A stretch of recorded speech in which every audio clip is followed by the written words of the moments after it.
गीता सार भाग चतुर्थ, चौथा भाग। 3 भागों का पहले वर्णन कर चुके हैं।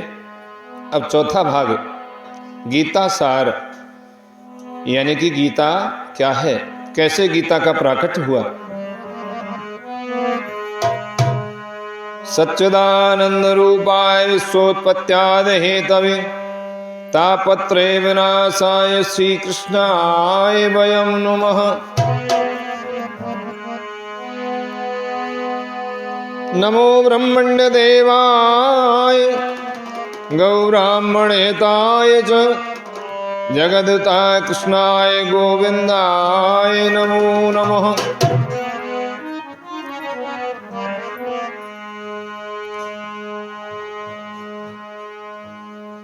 ईश्वर अर्थात परम ईश्वर की स्थिति परम चेतना स्वरूप है। जीव भी ईश्वर के अंश होने के कारण चेतन है। हम किसके अंश हैं? ईश्वर अंश जीव अविनाशी। हम उसी परमात्मा के अंश हैं और उसी परमात्मा के अंश होने के कारण जैसे परमात्मा चेतन है तो हम भी चेतन हैं। जड़ उसे कहते हैं जो कहीं भी गति न कर सकता है, न बोल सकता है, न सुन सकता है, न उसमें यूं समझें कि उसमें जान नहीं है, उसमें कोई ऊर्जा नहीं है। तो जीव भी ईश्वर के अंश होने के कारण चेतन है। जीव तथा भौतिक प्रकृति दोनों को प्रकृति बताया गया है, अर्थात वे परमेश्वर की शक्ति हैं। लेकिन इन दोनों में से केवल जीव चेतन है। दूसरी यानी कि प्रकृति चेतन नहीं है। बस जीव में और प्रकृति में यही अंतर है। इसलिए जीव प्रकृति यानी कि पराया उत्कृष्ट कहलाती है, क्योंकि जीव भगवान जैसी चेतना से युक्त है। लेकिन भगवान की चेतना परम है और किसी को यह नहीं कहना चाहिए कि जीव भी परम चेतन है। जीव कभी भी, यहां तक कि अपनी सिद्ध अवस्था में भी परम चेतन नहीं हो सकता, क्योंकि जीव अल्पज्ञ है, परमात्मा सर्वज्ञ है। यह सिद्धांत भ्रामक है कि जीव परम चेतन हो सकता है। वो चेतन तो हो सकता है लेकिन पूर्ण या परम चेतन नहीं हो सकता। जीव तथा ईश्वर का अंतर भगवद गीता के 13वें अध्याय में बताया जाएगा। ईश्वर क्षेत्रज्ञ व चेतन है, जैसा कि जीव भी है, लेकिन जीव केवल अपने शरीर के प्रति सचेत रहता है, जबकि भगवान समस्त शरीरों के प्रति सचेत रहते हैं, क्योंकि वे प्रत्येक जीव के हृदय में वास करते हैं। प्रत्येक जीव, हम तुम सब के हृदय में परमात्मा का वास है। अतएव वे जीव विशेष की मानसिक गतिशीलता से परिचित रहते हैं। परमात्मा हमारी मानसिकता से परिचित हैं कि हमारा मन कहाँ लगा हुआ है, कहाँ चला हुआ है। हमें ये नहीं भूलना चाहिए। ये भी बताया गया है कि परमात्मा प्रत्येक जीव के हृदय में ईश्वर या नियंता के रूप में वास कर रहे हैं, और जैसा जीव चाहता है वैसा करने के लिए जीव को निर्देशित करते रहते हैं। लेकिन जीव भूल जाता है कि उसे क्या करना है। पहले तो वो किसी एक विधि से कर्म करने का संकल्प करता है, लेकिन फिर वह अपने ही कर्म की क्रियाओं और प्रतिक्रियाओं में उलझ जाता है। एक प्रकार का शरीर त्यागने के बाद वो दूसरा शरीर ग्रहण करता है। जिस प्रकार हम वस्त्र उतारते और पहनते रहते हैं, जब पुराना वस्त्र हो जाता है, फट जाता है, तो उसको हम उतार देते हैं, नया कपड़ा, नया वस्त्र हम पहन लेते हैं। इस प्रकार जब आत्मा देहांतरण कर जाता है, यानी एक देह में रहते रहते वो देह जर्जर हो जाती है, आदमी बुढ़ा हो जाता है, तो वो आत्मा उस देह को छोड़ करके फिर दूसरा देह धारण करती है। अतः उसे अपने विगत पूर्वकृत कर्मों का फल भोगना पड़ता है। जो कर्म किए हैं आगे जाकर के उसको ऐसा ही शरीर प्राप्त होता है। जो पीछे के इस जीवन के जो भी कर्म हैं आगे जाकर के उसे भोगने पड़ते हैं। ये कार्यकलाप तभी बदल सकते हैं जब जीव सतोगुण में स्थित हो। ये समझे कि उसे कौन से कर्म करने चाहिए। यदि वह ऐसा करता है तो उसके विगत पूर्वगत कर्मों के सारे फल बदल जाते हैं। फलस्वरूप कर्म शाश्वत नहीं है। इसलिए हमने यह कहा है कि पांचों यानी कि ईश्वर, जीव, प्रकृति, काल और कर्म में से चार शाश्वत हैं, कर्म शाश्वत नहीं है। परम चेतन ईश्वर जीव से इस मामले में समान है। भगवान तथा जीव दोनों की चेतनाएं दिव्य हैं और ये दिव्य चेतना पदार्थ के संयोग से उत्पन्न नहीं होती है, ऐसा सोचना भ्रांति मूलक है। भगवत गीता इस सिद्धांत को स्वीकार नहीं करती कि चेतना भौतिक संयोग की किन्हीं परिस्थितियों में उत्पन्न होती है। ये चेतना भौतिक परिस्थितियों के आवरण के कारण विकृत रूप से प्रतिबिंबित हो सकती है।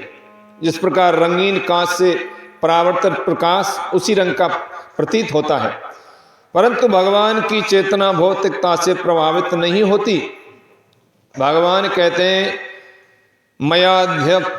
मयाध्यक्षेण प्रकृति ही। जब वे इस भौतिक जगत में अवतरित होते हैं, इस संसार में जब परमात्मा आते हैं तो उनकी चेतना पर भौतिक प्रभाव नहीं पड़ता। जैसे हम तुम आप सबने यहाँ जन्म लिया है तो हमारे ऊपर इस प्रकृति का, इस संसार का प्रभाव पड़ा हुआ है, लेकिन जब परमात्मा अवतार लेते हैं तो परमात्मा पर इस संसार का कोई प्रभाव नहीं पड़ता। वो इस संसार से प्रभावित नहीं होते। यदि वे इस तरह प्रभावित होते तो दिव्य विषयों के संबंध में उस तरह बोलने के अधिकारी न होते। जैसा कि भगवत गीता में बोलते हैं, भौतिक कलमशग्रस्त चेतना से मुक्त हुए बिना कोई दिव्य जगत के विषय में कुछ नहीं कह सकता। अतः भगवान भौतिक दृष्टि से कलुषित दूषित नहीं है, परंतु हमारी चेतना अभी भौतिक कलमश से दूषित है। भगवत गीता शिक्षा देती है कि हमें इस कलुषित चेतना को शुद्ध करना है। शुद्ध चेतना होने पर हमारे सारे कर्म ईश्वर की इच्छा अनुसार होंगे और इससे हम सुखी हो सकेंगे। ऐसा नहीं कि हमें अपने सारे कार्य बंद कर देने चाहिए, अपितु हमें अपने कर्मों को शुद्ध करना चाहिए। और शुद्ध कर्म भक्ति कहलाते हैं। भक्ति क्या है? शुभ कर्म, अच्छे कर्म, श्रेष्ठ कर्म, इसे ही भक्ति कहते हैं।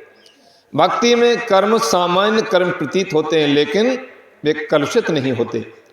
एक अज्ञानी व्यक्ति भक्त को सामान्य व्यक्ति की भांति कर्म करते देख सकता है, किंतु ऐसा मूर्ख ये नहीं समझता कि भक्त या भगवान के कर्म अशुद्ध चेतना या पदार्थ से कलुषित नहीं होते। किसके? भक्त के और भगवान के।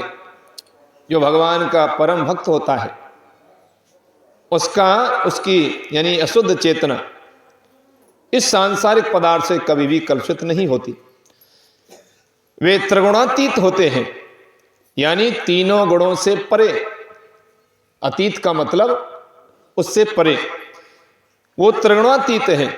जो भी हो, हमें यह जान लेना चाहिए कि अभी हमारी चेतना कलुषित है। कलुषित का मतलब है हम संसार के द्वारा मोहित, संसार की माया में मोहित हैं। हमें संसार चाहिए, हमें संसार से प्रेम है, तो यही कलुषित है। जब हम भौतिक दृष्टि से कलुषित होते हैं तो हम बद्ध कहलाते हैं, यानी कि जब हम संसार की माया से प्रभावित हैं, संसार में लगे हुए हैं, तो हम बंधे हुए हैं। मिथ्या चेतना का प्राकट्य इसलिए होता है, हम अपने आप को प्रकृति का प्रतिफल उत्पाद मान बैठते हैं। ये मिथ्या अहंकार कहलाता है। जो व्यक्ति देहात बुद्धि में लीन रहता है वह अपनी स्थिति स्वरूप को नहीं समझ पाता। भगवत गीता का प्रवचन देहात बुद्धि से मनुष्य को मुक्त करने के लिए ही हुआ है। किसको? देहात बुद्धि यानी कि हम शरीर नहीं हैं, हम परमात्मा के अंश शुद्ध चेतन स्वरूप आत्मा हैं। और हम अपने आप को समझ बैठे हैं कि मैं शरीर हूँ, मैं जा रहा हूँ, मैं खा रहा हूँ, मैं पी रहा हूँ, मैं चल रहा हूँ, मैं सो रहा हूँ। बाकी ये शरीर ही खाता है, शरीर ही चलता फिरता सोता जागता है। आत्मा को इससे कोई लेना देना नहीं। आत्मा कभी नहीं सोती है, न कभी जागती है, वो सदैव एक सी रहती है। भगवद गीता का प्रवचन देहात बुद्धि से मनुष्य को मुक्त करने के लिए हुआ था। भगवान से यह सूचना प्राप्त करने के लिए ही अर्जुन ने अपने आप को इस अवस्था में उपस्थित किया था। व्यक्ति को देहात बुद्धि से मुक्त होना चाहिए।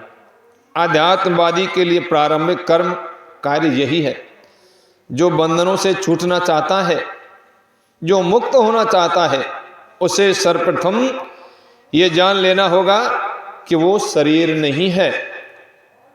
क्योंकि हम यदि शरीर होते तो सदैव रहते। हम शरीर नहीं, हम आत्मा हैं, हम जीवात्मा हैं। मुक्ति का अर्थ है, मुक्ति किसे कहते हैं?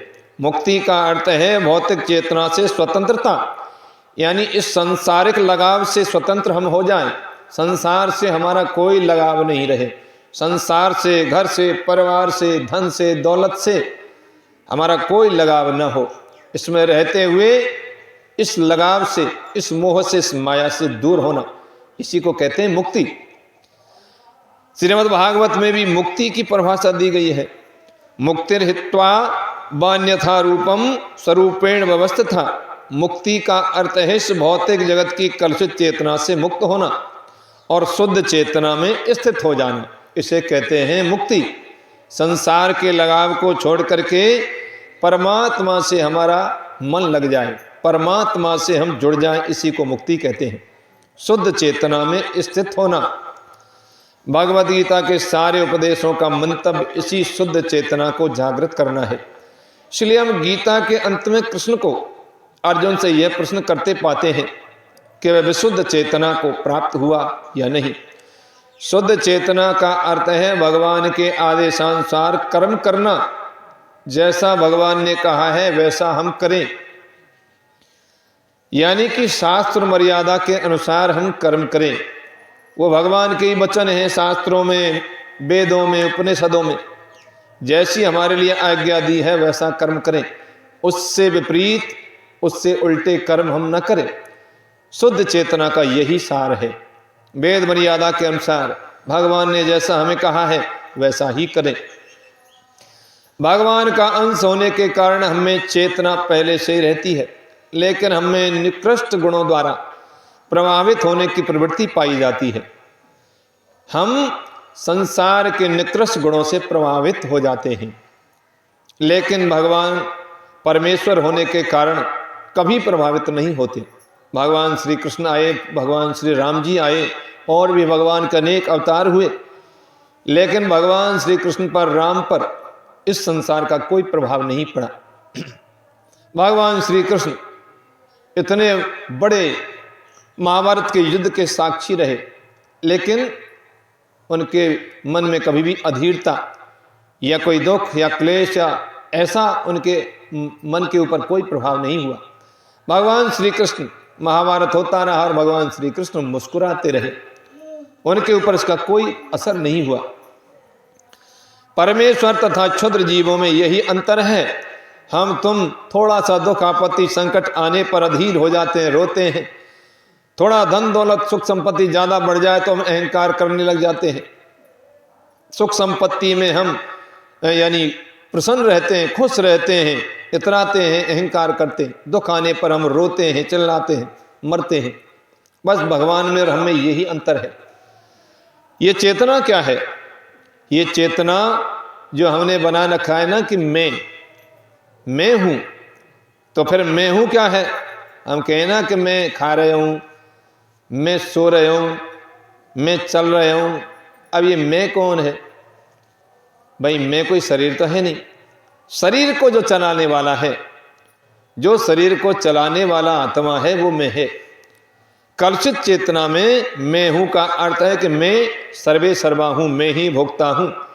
ये संसार चलायमान है, क्योंकि प्रत्येक जीव यही सोचता है कि वही इस भौतिक जगत का स्वामी तथा सृष्टा है।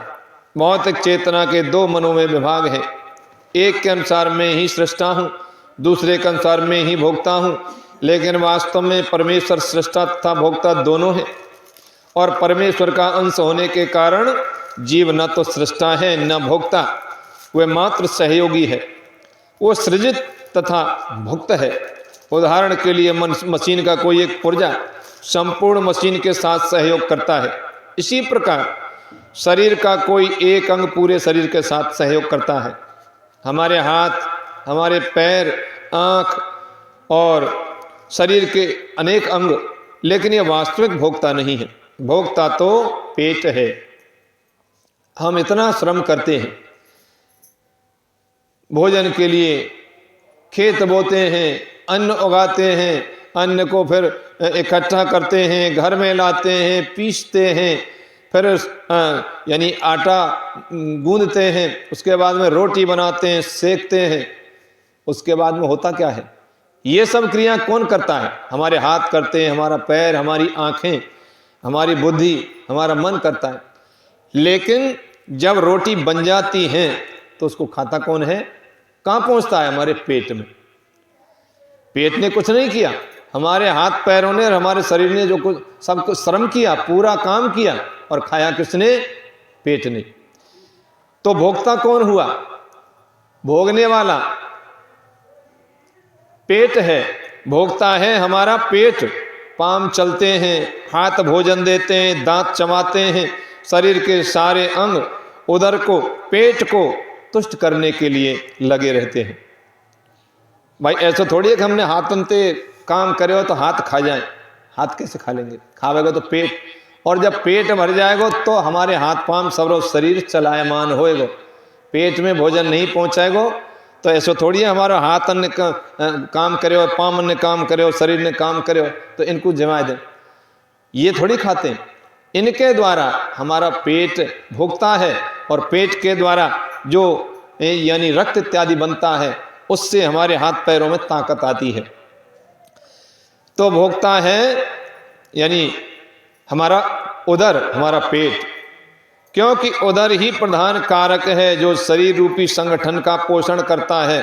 अतएव सारी वस्तुएं पेट को दी जाती हैं।